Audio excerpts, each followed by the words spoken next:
வணக்கம் நண்பர்களே, மற்றொரு கலந்துரையாடலில் உங்களோடு இணைந்து கொள்வதில் மகிழ்ச்சி. இன்றைக்கு குறிப்பாக பேச இருக்கின்ற விடயம், இன்று ஜூலை 9 யாழ் பல்கலைக்கழகத்தின் கலைப்பிடத்துக்கு முன்பாக ஒரு போராட்டம் நடைபெற்றிருக்கிறது. நாட்டின் பல்வேறு பகுதிகளில் இருந்தும் பெண்கள் தன்னெழுச்சியாக வந்து இந்த போராட்டத்தில் ஈடுபட்டிருக்கின்றார்கள்.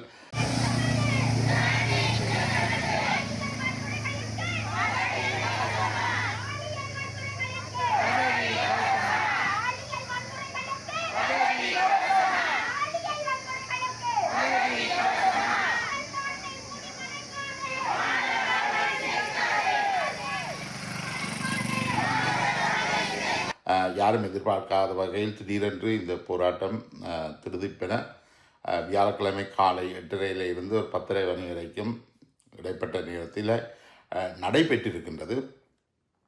இது பற்றி எங்களுக்கு தெரிய வரதென்றால், நாங்கள் ஏற்கனவே அண்மைய காலங்களில் யாழ்ப்பாண பல்கலைக்கழகத்தின் கலைப்பீடாதிபதி, முன்னாள் கலைப்பீடாதிபதி பேராசிரியர் சிவசுப்ரமணியம் ரகுராம் அவர்கள் ஒரு பெண்ணை, தன்னுடைய மாணவி மற்றும் தன்னுடைய சக பணியாளர் ஒரு திரையை பாலியல் ரீதியாக தொந்தரவு செய்தது தொடர்பில் ஒரு குற்றச்சாட்டு எழுந்திருந்தது. அந்த குற்றச்சாட்டு பல்கலைக்கழகத்தில் தனிநபர் ஒருவரால் விசாரிக்கப்பட்டு அதற்கு பின்பாக ஒரு முழுமையான விசாரணைக்கு உட்படுத்தப்பட வேண்டும் என்று உத்தரவிடப்பட்டிருந்த நிலையில் தான் இந்த போராட்டம் இன்றைக்கு பல்கலைக்கழகத்தின் கலைப்பீடத்தில் நடைபெற்றிருக்கின்றது. People's movement against sexual violence என்ற ஒரு அமைப்பு இதனை ஏற்பாடு செய்திருக்கின்றது. அதாவது பாலியல் வன்முறைக்கு எதிரான மக்கள் இயக்கம். இந்த பாலியல் வன்முறைக்கு எதிரான இந்த மக்கள் இயக்கம் திடீரென இந்த போராட்டத்தை ஏற்பாடு செய்வதற்காக உருவாக்கப்பட்டது போன்ற ஒரு தோற்றப்பாட்டை தான் தருகின்றது. அந்த அமைப்பு திடீரென்று இந்த போராட்டத்தை இன்று யாழ் பல்கலைக்கழகத்தின் முன்னரலில் நடத்தியிருக்கின்றார்கள். நாளை ஜூலை 10 ரகுராம் அவர்கள் பாதிக்கப்பட்ட மாணவியுடைய தோழிக்கு எதிராக, யாழ் பல்கலைக்கழகத்தின் துணைவேந்தர் வேல் நம்பிக்கு எதிராக மற்றும் தேசம் ஊடகத்துக்கு எதிராக கங்கா ஜெயபாலன் அவர்கள், இந்த பாதிக்கப்பட்ட மாணவி மற்றும் தோழியுடைய நெருக்கமானவர் அவர், மேலும் கங்கா ஜெயபாலன் தேசம் குழுமத்தினுடையதும் ஒரு உறுப்பினர் என்றதும் குறிப்பிடத்தக்கது. அப்போ இவைகளுக்கு எதிராகவும் மற்றும் இந்த சமூக வலைத்தள நிறுவனங்களுக்கு எதிராகவும் எங்களுடைய சமூக வலைத்தள கணக்குகளுக்கு எதிராகவும் கிட்டத்தட்ட 14 பேருக்கு எதிராக ஒரு வழக்கொன்றை பதிவு செய்திருக்கிறார். பருத்தித்துறை நீதிமன்றத்தில் ஜூலை 1 இந்த வழக்கு தாக்கல் செய்யப்பட்டிருந்தது. இது தொடர்பான முதலாவது விசாரணை ஜூலை 10 பருத்தித்துறை நீதிமன்றில் இடம்பெற இருக்கின்றது. ஆனால் குற்றஞ்சாட்டப்பட்டவர்கள் அல்லது வழக்கு பதிவு செய்யப்பட்டவர்களுக்கு இது தொடர்பான இந்த அறிவித்தலும் இதுவரை வழங்கப்பட்டிருக்கவில்லை. பெரும்பாலும் அதுக்கான அறிவித்தல்கள் நாளை வழங்குவதற்கு ஏற்பாடு செய்யப்படலாம் என்று கருதுகிறேன். இந்த நிலையில் இந்த போராட்டம் வந்து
யாழ் பல்கலைக்கழகத்தையும் யாழ் மக்களையும் ஒரு விழிப்புணர்வு நிலைக்கு தள்ளியிருக்கு என்று சொன்னால் அது மிகையல்ல.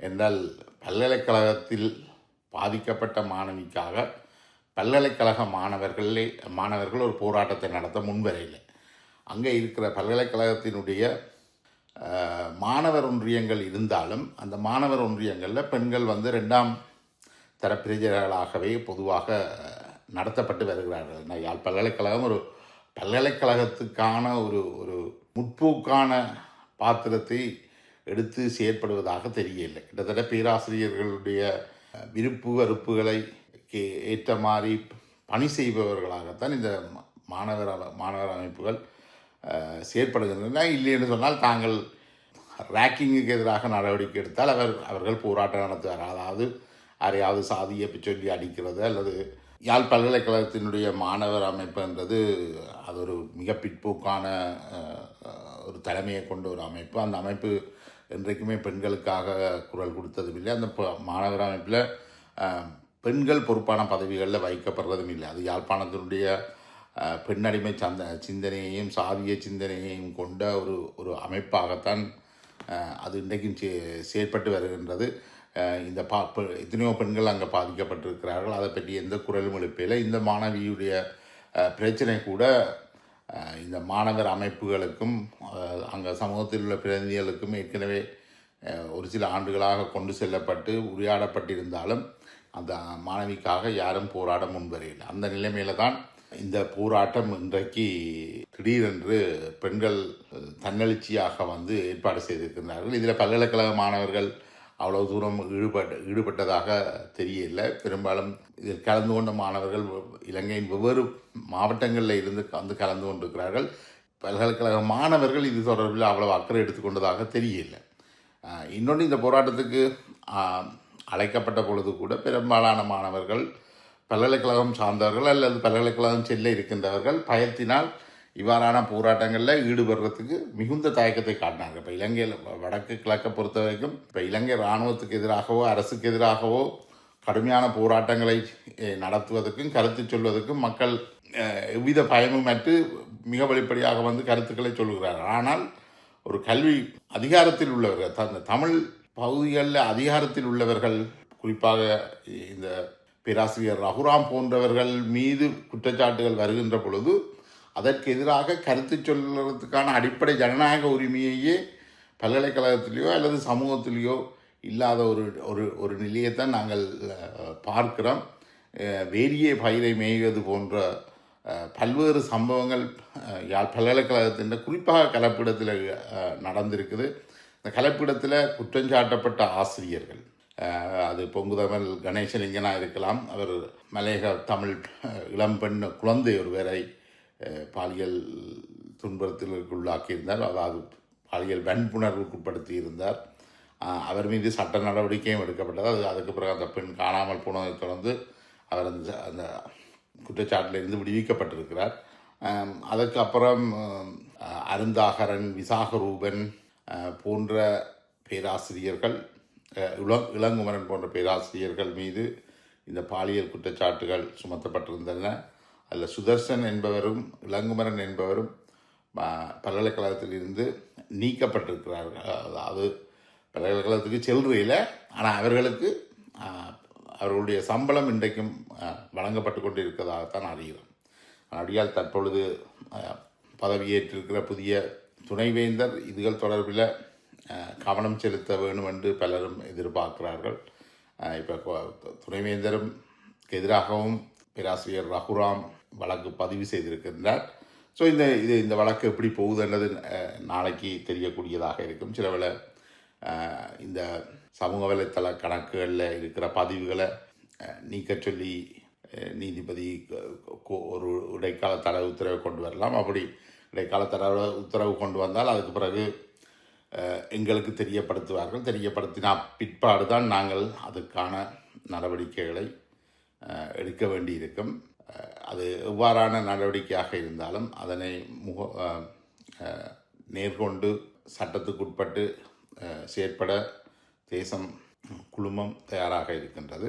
ஆர்டிகிள் 19 கருத்து சுதந்திரத்துக்கான universal declaration of human rights article 18க்கு உட்பட்டு அந்த கருத்து சுதந்திரத்தை பேணுறதுக்காக தேசம் குழுமம் முழு முயற்சியுடன் செயற்படும். மக்களுக்கு தகவல்களை கொண்டே சேர்க்கின்ற கடமை எங்களுக்கு இருக்கின்றது. அந்த கடமையை பூர்த்தி செய்கிறதை நோக்கித்தான் தேசம் தன்னுடைய கருத்துக்களை வைத்து வருகின்றது.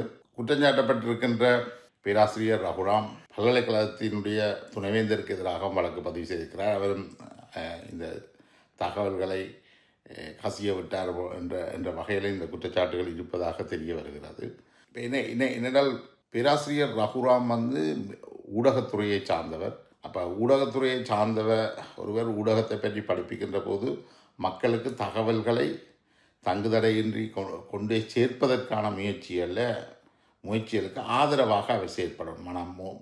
இப்போ கடந்த காலங்களில் அவர் கற்பித்தலிலும் போதும் சரி, தற்பொழுதும் சரி, ஊடகங்களுக்கு செய்திகள் சென்று விடாமல் தடுப்பதற்கு ஆன நடவடிக்கையில் தான் அவர் ஈடுபடுகின்றார் என்று தான் எண்ண தோன்றுகின்றது. இப்போ நிகழ்நிலை பாதுகாப்பு சட்டம், இந்த ஆன்லைன் சேஃப்டி ஆக்ட் என்றது வந்து ஊடகங்களுடைய அதிகாரத்தில் இருப்பவர்கள் தங்களோட விருப்பு வெறுப்புகளுக்கு ஏற்ப தங்களுடைய நலன்களை பாதுகாப்பதற்காக ஊடகங்களுக்கு எதிராகவும் தங்களுக்கு குற்றம் சாட்டுபவர்களுக்கு எதிராகவும் இவ்வாறான வழக்குகளை பதிவு செய்யலாம் என்ற ஒரு நிலை இருக்கின்றது. ஏற்கனவே இந்த சட்டம் அமலுக்கு வரும் பொழுது பல்வேறு எதிர்ப்புகளும் தெரிவிக்கப்பட்டிருந்தது. இப்போ நான் நினைக்கிறேன் தேசம் குழுமத்துக்கு எதிராகவும் இந்த பாதிக்கப்பட்ட பெண்ணுக்கு எதிராகவும் பதிவு செய்யப்பட்டிருக்கிற இந்த வழக்கு வந்து நிகழ்நிலை சட்டம் ஆன்லைன் சேஃப்டி ஆக்ட் 2024 2024 ஆண்டு கொண்டு வரப்பட்ட பிறகு பதிவு செய்யப்பட்டிருக்கிற 5 வழக்குகளுக்குள்ள முதல் 5 வழக்குகளுக்குள்ளேயும் எங்களுடைய வழக்கு இருக்குதுன்னு நினைக்கிறேன். இதற்கு முன்பாக 2 வழக்குகள் கொழும்பில் இடம்பெற்றிருக்கின்றது ஒரு இராணுவ அதிகாரி தொடர்பில். அதுக்கு பிற்பாடு பாராளுமன்ற உறுப்பினர் சாணக்கியன் இந்த நிகழ்நிலை பாதுகாப்பு சட்டத்தை பயன்படுத்தி தனக்கு எதிராக குற்றஞ்சாட்டியவர்கள் மீது நடவடிக்கை எடுத்திருக்கிறார். இப்பொழுது ரகுராம் அவர்களும் அதே சட்டத்தை பயன்படுத்தி ஊடகங்களுக்கு எதிராகவும் அந்த குற்றம் சுமத்தியவர்களுக்கு எதிராக அல்லது இந்த விசில் ப்ளோவர் என்று சொல்வார்கள், சில விஷயங்களை வெளியில் கொண்டு வரக்கூடியவர்களுக்கு எதிராகவும் நடவடிக்கைகளை முடுக்கிவிட்டிருக்கின்றார். அப்போ இதில் பல்கலைக்கழகம் யூஜிசியின் ஆணைப்படி, அதாவது யூனிவர்சிட்டி கிராண்ட் கமிஷனின் கட்டளைப்படி இந்த விசாரணைகளை மேற்கொண்டிருந்த பொழுதும் அந்த விசாரணைகளை மேற்கொண்டதற்காக துணைவேந்தர் வேல்நம்பி அவர்களுக்கு எதிராகவும் இந்த சட்டத்தை வழக்கை பதிவு செய்திருக்கின்றார். இந்த வழக்கு தொடர்பாக சட்டத்தரணிகள் குறிப்பிடுகின்ற பொழுது உண்மையிலேயே இது ஒரு விசித்திரமான வழக்கென்றும் இந்த வழக்கு வந்ததன் மூலம் ரகுராம் பற்றிய இந்த பாலியல் குற்றச்சாட்டு பற்றிய விஷயங்கள் மிக தாராளமாக ஊடகங்களில் வந்திருக்கின்றன. இந்த வழக்கு வரும் வரைக்கும் இது ஒரு பேசா பொருளாகவே இருந்தது. கடந்த 2 ஆண்டுகளாக தேசம் ஊடகத்தினூடாக நான் பல்வேறு செய்திகளையும் இது தொடர்பாக வெளியிட்டிருக்கிறேன். இன்றைக்கு அந்த மாணவி எனக்கு அந்த விஷயங்களை சொன்னாவோ, எவ்வாறு பாலியல் ரீதியாக துஷ்பிரயோகம் செய்துபட்டேன் என்று சொன்னாவோ அல்லது அந்த மொழிப்பதிவு எனக்கு காட்டப்பட்டது. அன்றில் இருந்து நான் ரகுராம் மீது இந்த குற்றச்சாட்டுகளை வச்சிருக்கிறேன். ஏதோ ஒரு வகையில் இந்த ஒளிநாடா மக்கள் மத்தியில் பரவியதை தொடர்ந்து இது ஒரு வேறு ரீச்சுக்கு வந்துட்டுது. அதனை தொடர்ந்து ரகுராமும் இந்த வழக்கை பதிவு செய்ததன் மூலம் ஊடகங்களை பேசுவதற்கு திறந்து விட்டது மாதிரி ஆகிவிட்டது. அவர் ஊடகங்களுடைய வாயை மூடலாம் என்று நினைத்து தான் இந்த வழக்கை பதிவு செய்தவர். ஆனால் மாறாக அந்த வழக்கு எடுத்துக்கொள்ளப்படுறதுக்கு முதலே ஊடகங்கள் இதை பற்றி பேசுவதற்கு, ஏன் இந்த வழக்கை அவர் போடுறார் என்ற வழக்கின்ற பின்னணியை பற்றியெல்லாம் பேசுவதற்கு ஒரு வாய்ப்பை அளித்திருக்குது. இப்போ பல்கலைக்கழகத்தில் வைக்கப்பட்ட கோஷங்களையும் அங்கு பதிவு செய்யப்பட்ட காணொளிகளையும் படங்களையும் புகைப்படங்களையும் நீங்கள் ஏற்கனவே இடையிலே பார்த்துருப்பீங்கள். அதனை இன்று நடந்த சம்பவத்தினுடைய கூர்வையாக இதில் தொகுத்து தந்திருக்கிறார்கள். மற்றது நாளை ஜூலை 10 நீதிமன்றம் ஒரு உத்தரவை பிறப்பிக்கிறதுக்கான வாய்ப்பு இருக்குது. அல்லது அது எப்படி போகும்னு தெரியல. நாளைக்கு தான் அந்த நீதிமன்றத்தில் என்ன மாதிரியான விஷயங்கள் வரப்போகுதுன்றது தெரியும். அந்த அடிப்படையில் பல்கலைக்கழகத்தில் மட்டுமல்ல, பல்கலைக்கழகத்துக்கு அப்பால் இந்த பல்கலைக்கழகம் ஆசிரியர்களை உருவாக்கி அதிகாரிகளை உருவாக்கி வடக்கு கிழக்கு நிர்வாகத்தில் ஈடுபடுத்துகிறார்கள். வணக்கம். என்னென்னா இப்போ 10:30 நினைக்கிறேன். இன்றைக்கு இந்த டைமில் கேம்பஸுக்கு பல்கலைக்கழகத்துக்கு முன்னால் ஒரு போராட்டம் நடந்தது. பாலியல் சீண்டல்களுக்கான துஷ்பிரயோகத்துக்கான எதிரான மக்கள் இயக்கத்தினால அந்த போராட்டம் இப்போ நடத்தப்பட்டு இப்போ தான் முடிவடைஞ்சிருக்கு. கிட்டத்தட்ட 1 hour கிட்ட நடந்திருக்கேன்னு நம்புகிறேன். நான் கடைசி ஒரு 15 நிமிஷம் 20 நிமிஷம் அதில் போய் நின்று நான் அதை பார்த்தேன். நான் வீடியோவும் பண்ணினான். அதன்படி அவர்கள் நான் நிற்கிறேன் இப்போ யாழ்ப்பாண பல்கலைக்கழகத்தில் கணக்க பாலியல் சீண்டல்கள் அதாவது விரிவுரையாளர்களால் மாணவர்களுக்கு எதிராக நடைபெறுகின்ற பாலியல் சீண்டல்களுக்கு எதிராக சிறப்பான விசாரணையும் பக்கச்சார்பற்ற சரியான விசாரணையும் மேற்கொள்ள சொல்லியும் அவர்களுக்குரிய தண்டனைகளை விதிக்கும்படியும் கோரப்பட்ட ஒரு போராட்டம். அதில் நான் நிற்கும் போது என்னிடம் படித்த ஒரு சில மாணவர்களும் அதில் நின்றார்கள். அப்போ அவர்களிடம் கேட்டேன், அவர் வாய்ஸ் ரெக்கார்ட் தெரியல, ஆனால் கேட்டேன். நான் அவருக்கு இது மட்டும் இல்லை சார், இந்த யூனிவர்சிட்டிக்குள்ள கனவேற்ற பேர்கள் அவர் சொன்னார். அவர் சொன்ன பேர்களில் ஆர்ட்ஸ் டிபார்ட்மெண்ட் லெக்சர் மேற்ற பேர்களும் சொன்னார். என் கொமர்ஸ் டிபார்ட்மெண்ட்லேயும் அவர் 1-2 பேர்கிட்ட சொன்னார், ஒரு போய். அதை விட அதுக்கு கொஞ்ச நேரத்துக்கு முதல் 2 கேர்ள்ஸ் அவர்களால் அவர் போராட்டத்தில் பங்கு பெற்றையில் வெளியில் நான் நின்றபடியாக வந்து கதைச்சார்கள். அதுலேயும் சொன்னார் நிறைய பேர் சார், இங்கே கொமர்ஸ்லேயும் இப்படி பிரச்சனை நிறைய இருக்கணும் 1-2 பேர் வழியில் சொன்னவர். இப்போ லெக்சர் மேற்ற பேர்களும் அந்த பொள்ளையில் சொன்னார்கள். அப்போ இதுக்குள்ள நிறைய நடக்குது. மற்ற இந்த போராட்டம் என்னை பொறுத்தவரையும் ஒரு வெற்றிகரமான போராட்டம். ஏனென்றால் அவ்வளவு மக்கள் எழுச்சியாக இருந்தது. கிட்டத்தட்ட நான் ஒரு 100க்கும் மேற்பட்ட பங்கு பெற்றிருந்தார்கள். ஆனால் அதில் ஒரு பெண்கள் தான் அதிகம். அதுலேயும் முஸ்லீம் பகுதியைச் சேர்ந்த பெண்கள் அரவாசிக்கு கிட்ட நின்றிருந்தார்கள். பரவாயில்லை, எங்களோட மற்றாக்களும் நின்றிருந்தார்கள். போராட்டம் வெற்றி என்று தான் நான் கருதுகிறேன். பாதுகாப்பு படை என்றால் போலீஸும் ஒரு 5-6 பேர் வந்து நின்றார்கள். ஆனால் மிக அமைதியாக, ஒரு குழப்பமில்லாத கட்டாயம் இந்த போராட்டம் வேணும். இப்படியான எழுச்சி போராட்டம் கட்டாயம் நடைபெற வேண்டும். என்னுடைய பேர் சாம். நான் முதல் ஆரம்பத்தில் சொல்லல, இப்போ நான் அவசரமாக சொல்கிறபடியாக சவுண்ட் எவ்வளோத்துக்கு யாருக்குமோ தெரியல. போராட்டம் என்ன பொறுத்தவரையும் அது வெற்றி தான். மிகச்சிறப்பாக செய்திருந்தார். இப்படியான போராட்டம் தொடரப்பட வேண்டும். அப்போ இந்த பல்கலைக்கழகம் சரியான முறையில் இயங்கினால்தான் சமூகத்தின் ஏணிய அமைப்புகளும் சரியான முறையில் இயங்குறதுக்கான வாய்ப்பு இருக்கும். இப்போ பல்கலைக்கழகம் கடந்த காலங்களில் அவ்வளவு தூரம் சரியான முறையில் இயங்கலை, வேலியே பயிரை மேய்கின்ற ஒரு நிலைமையில் தான் இருந்தது. அந்த நிலைமையில் இனிமேல் கணிசமான மாற்றங்கள் வரும் என்று எதிர்பார்க்கலாம். குறிப்பாக பல்கலைக்கழக மாணவர் ஒன்றியங்கள் பெண்கள் விடயத்தில் கூடுதலான கரிசனை காட்ட வேண்டும். பல்கலைக்கழகத்தில் கற்பவர்கள், பல்கலைக்கழகம் என்றது பள்ளிக்கூடம் அல்ல. கட்டுப்பட்டு விதிமுறைகளுக்கு கட்டுப்பட்டு பேராசிரியர்களுக்கு அடிபணிஞ்சு இருக்கிறதல்ல. அவர்கள் சிந்தனையிலையும் செயற்பாட்டிலையும் சுயாதீனமாக இருக்க பழகணும். இது கண்மூடித்தனமாக பேராசிரியர்களை நம்பி அவர்களை நம்பி செயற்படுறதாகத்தான் இது இருக்குது. உண்மையிலேயே இது ஒரு மிக ஆபத்தான சூழல். கண்மூடித்தனமாக அதிகாரத்தில் உள்ளவர்களை நம்புறது ஒரு மிக ஆபத்தான வேல் என்றதை நாங்கள் யாழ் பல்கலைக்கழகத்தில் பார்த்துருக்கிறோம். ஏன்னா பல பேராசிரியர்கள் பல மாணவிகளை பாலியல் தொந்தரவுக்கு உள்ளாக்கி இருக்கிறார்கள். நிறைய பாதிப்புகள் ஏற்பட்டிருக்கு. இதால் குடும்பங்களுக்குள்ளே நிறைய சிக்கல்கள் ஏற்பட்டிருக்கின்றதை நாங்கள் முன்னைய காணொளிகள்லையும் பார்த்துருக்கிறோம். இவற்றுக்கெல்லாம் ஒரு முடிவு வரும் என்று எதிர்பார்க்கலாம். ஆனால் எதிர்காலத்தில் இவ்வாறான மாணவிகளுடைய பிரச்சனை வரும் பொழுது கலைப்பீடம் மற்றும் பல்கலைக்கழகத்தினுடைய மாணவர் அமைப்புகள் விரைந்து இந்த மாணவிகளுடைய பாதுகாப்புக்காக செயற்பட வேண்டும். அதை விட்டுட்டு வரும் பிற்போக்குத்தனமான சிந்தனைகளில் இருந்து அவர்கள் தங்களை விடுவித்துக் கொள்வதற்கும் முயற்சி எடுக்கணும் என்று கேட்டுக்கொண்டு இந்த அடுத்த காணொளியில் சந்திக்கும் வரை விடைபெறுகிறேன். நன்றி.